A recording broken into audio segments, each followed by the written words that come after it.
Assalamualaikum warahmatullahi wabarakatuh. Sekarang saya akan menjelaskan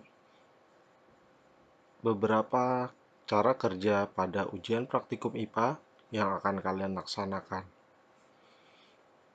Dalam ujian kali ini, kalian akan melaksanakan 3 buah praktikum.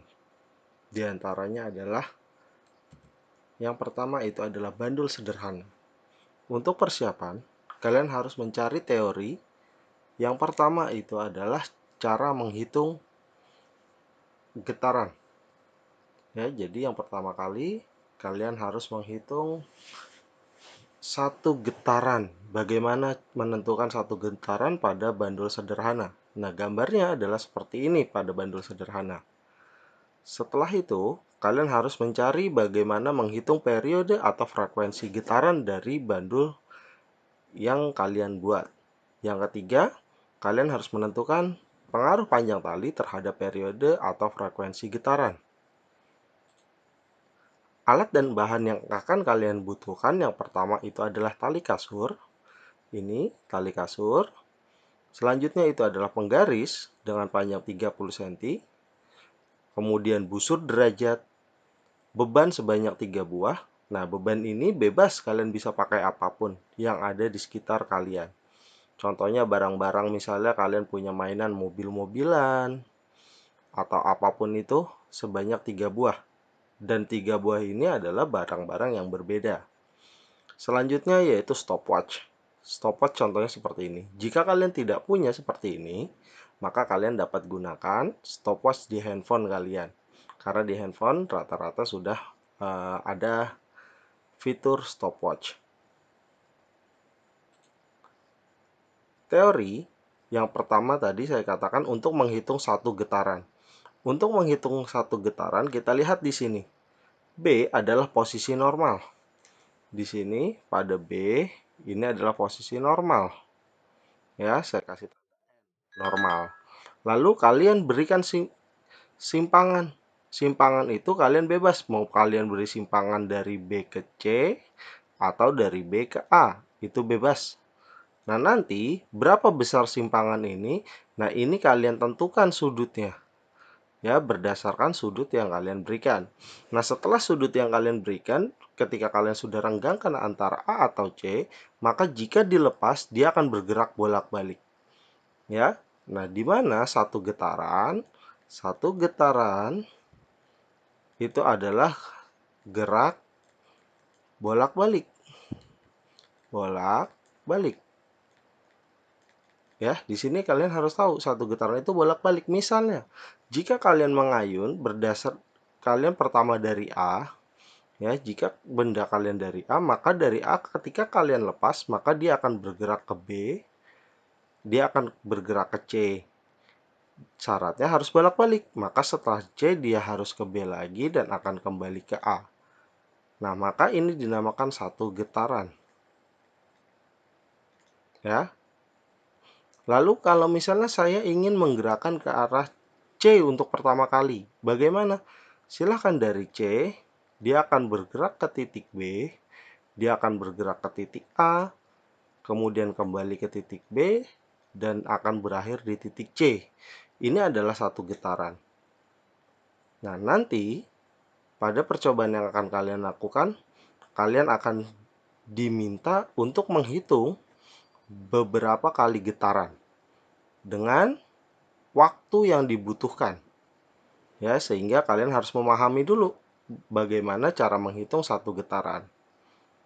Selanjutnya, jika kalian sudah paham, maka kalian akan mencari periode dan frekuensi. Ya, di mana T besar ini adalah periode dalam satuan sekon. Lalu F ini adalah frekuensi dalam satuan hertz. Ya, lalu T kecilnya apa? T kecil adalah waktu yang dibutuhkan dalam sekon. Lalu N besar adalah jumlah getaran. Jumlah getaran yang akan kalian hitung. Jadi seperti itu. Nah, langkah percobaannya seperti ini. Kalian harus buat seperti ini. Nah, ini adalah alat-alat yang ada di lab. Sedangkan kalian di rumah, jika tidak bisa membuat seperti ini, kalian bisa buat secara sederhana. Misalnya kalian butuhkan sebuah kayu dan tali. Nah, kayu dan tali kalian bisa ikatkan dalam misalnya dalam sebuah kursi. Misalnya ini sebuah kursi seperti ini dengan sandarannya, ya, kursi seperti ini misalnya.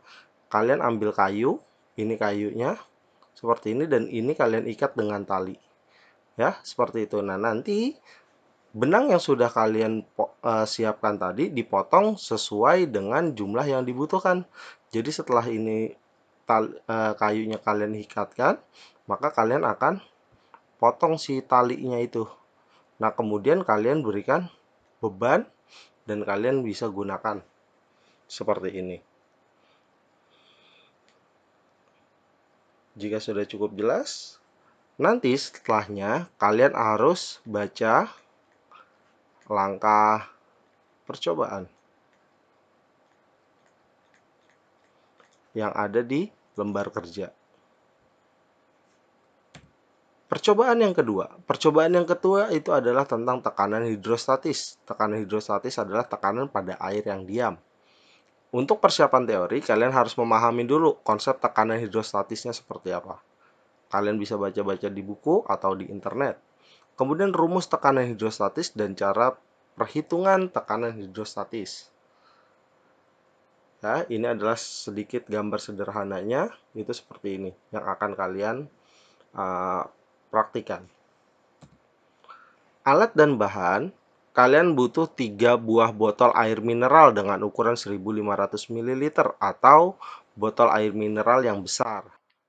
Yang kedua itu adalah penggaris, lalu air, paku atau pisau untuk membolongi si botol ini. Nah, sebelum kalian nanti cara kerjanya, silahkan kalian baca. Untuk teori, yang perlu kalian pahami itu tentang perhitungan. Di mana perhitungan P di sini adalah tekanan. Tekanan hidrostatis. Nah, di sini adalah massa jenis zat. Massa jenis zat yang kalian pakai itu adalah air. Di mana massa jenis air itu adalah 1000 kg per meter pangkat 3. Ya, percepatan gravitasi kita anggap 10 meter per sekon kuadrat. Nah, nanti kedalaman atau ketinggian berdasarkan lubang yang akan kalian pakai pada botol. Langkah kerjanya ini seperti ini.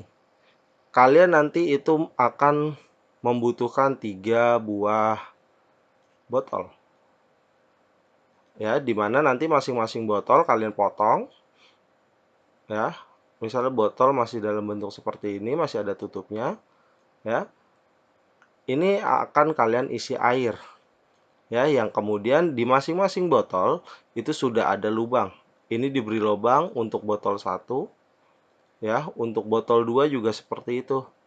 Ini botol 2. Ya, botol 2 misalnya airnya di atas, ini lubangnya, ini untuk botol 2, dan begitupun botol 3. Ya, begitupun botol 3. Nah, nanti mungkin botol 3 di sini. Ini botol 3. Nah, nanti ini memiliki kedalaman tertentu. Dan kalian mengukur kedalaman itu dari atas. Jadi kedalaman itu dari sini, dari sini sampai sini. Ya, mengukurnya itu dari atas sampai posisi botol atau posisi lubang. Ya, cara mengukur kedalaman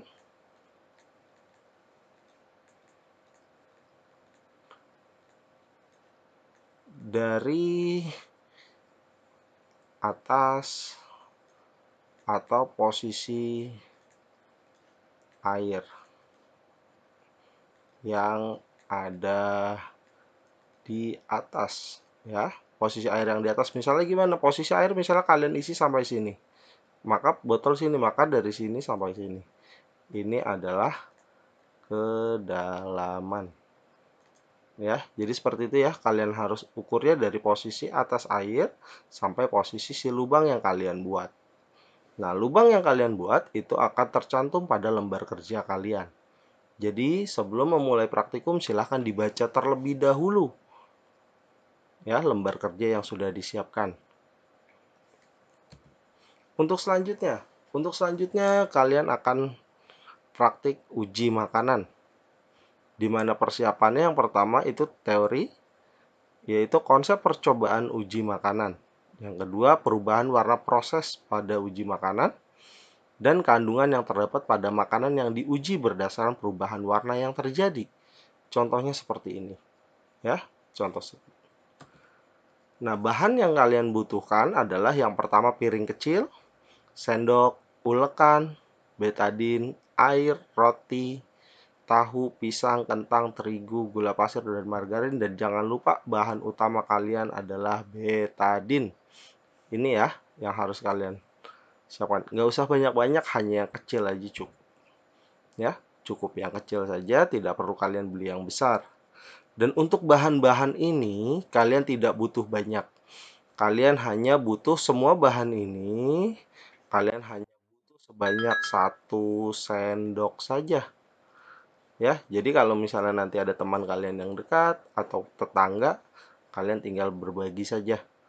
Ya, tidak perlu kalian beli banyak karena yang kalian butuhkan hanya 1 sendok. Nah, teori tentang uji makanan. Uji makanan ini adalah bahan-bahan yang terkandung dalam makanan yang biasa kalian konsumsi. Yang pertama itu ada amilum, yaitu zat tepung. Ya, ini zat tepung. Glukosa itu adalah gula. Ya, lalu ada protein dan ada lemak. Ya, jadi yang akan kalian uji itu adalah makanan-makanan yang berdasar pada bahan tadi. Makanan tersebut mengandung apa? Contohnya seperti ini. Ini sudah ditentukan ada tahu, ada tempe, pisang, alpukat, bawang merah, ubi, dan sebagainya. Lalu ketika semua bahan ini itu dihaluskan, ya, makanya kalian diminta untuk menyiapkan ulekan. Kalau memang kalian nggak butuh ulekan, kalian dapat menggunakan sendok dan diberi sedikit air agar bahan-bahan ini menjadi hancur atau lembut seperti bubur. Ya, setelah seperti ini kalian berikan nama satu persatu. Ya, setelah itu kalian tetesi dengan cairan yang diberikan, yang ditentukan. Nah, nanti ini akan mengakibatkan perubahan warna. Nah, perubahan warna ini kalian bisa cari. Ya, kalian cari warnanya berubah menjadi apa setelah ditetesi. Misalnya tahu nanti ditetesi berubah menjadi warna apa, tempe berubah jadi warna apa, dan sebagainya. Dan dari perubahan warna itu menunjukkan bahwa sumber-sumber makanan yang kalian konsumsi atau yang sudah kalian uji itu dia akan mengandung amilum, glukosa, protein, atau lemak. Jadi seperti itu. Nah, langkah kerjanya tadi sudah dijelaskan. Ini semua dihaluskan oleh kalian. Nah, setelah dihaluskan diberi nama pada sebuah piring dan kemudian baru ditetesi dengan cairan uji, ya. Jadi seperti itu. Nah, kalian bisa teteskan, nanti kalian dapat lihat perubahan warnanya dan kalian harus catat perubahan warna yang terjadi. Ya, catat perubahan warnanya karena setiap perubahan warna itu menentukan zat apa yang terkandungnya. Ya, bisa berupa amilum, bisa berupa glukosa, ya, bisa berupa protein, lemak, atau karbohidrat. Jadi seperti itu. Yang selanjutnya itu kalian akan membuat laporan. Laporan di sini itu ada dua, ya. Ada dua laporan. Yang pertama laporan tulis dan laporan video. Ya, di mana laporan praktikum itu di print, kemudian kalian isi saat pelaksanaan. Kemudian kalian scan dalam format PDF untuk pengumpulannya. ya, dikumpulkan dalam format PDF. Kemudian, laporan itu dikumpulkan paling lambat 2 jam setelah waktu pelaksanaan. Misalnya kalian mulai praktikum pukul 7.00. Berarti kalian melakukan percobaan itu sampai pukul 9.00. Dan setelah jam 9.00 maka laporan ini harus sudah dikumpulkan. Ya, jika kalian mulai jam 7, lalu ketika kalian mulai jam 10, maka itu akan dikumpulkan jam 12. Oke, paham? Video pelaksanaan dibuat selama proses praktikum dilaksanakan. Video dapat dipotong atau di-cut, namun tetap sesuai dengan cara kerja praktikum. Isi video dimulai dari perkenalan diri, menjelaskan judul dan tujuan praktikum, alat dan bahan, dan proses pelaksanaan praktikum atau pada saat kalian melakukan percobaan atau mengambil data. Video dikumpulkan paling lambat jam 6 sore pada hari pelaksanaan. Video ini bisa kalian edit semenarik mungkin dan sebaik mungkin, di mana penilaian ini laporan tulis atau yang dalam format PDF, ini yang dalam format PDF, itu bobotnya adalah 50% dan video itu adalah 50%. Ya. Jadi kalian harus tetap mengumpulkan laporan secara tertulis dan dibuktikan dengan video yang kalian buat.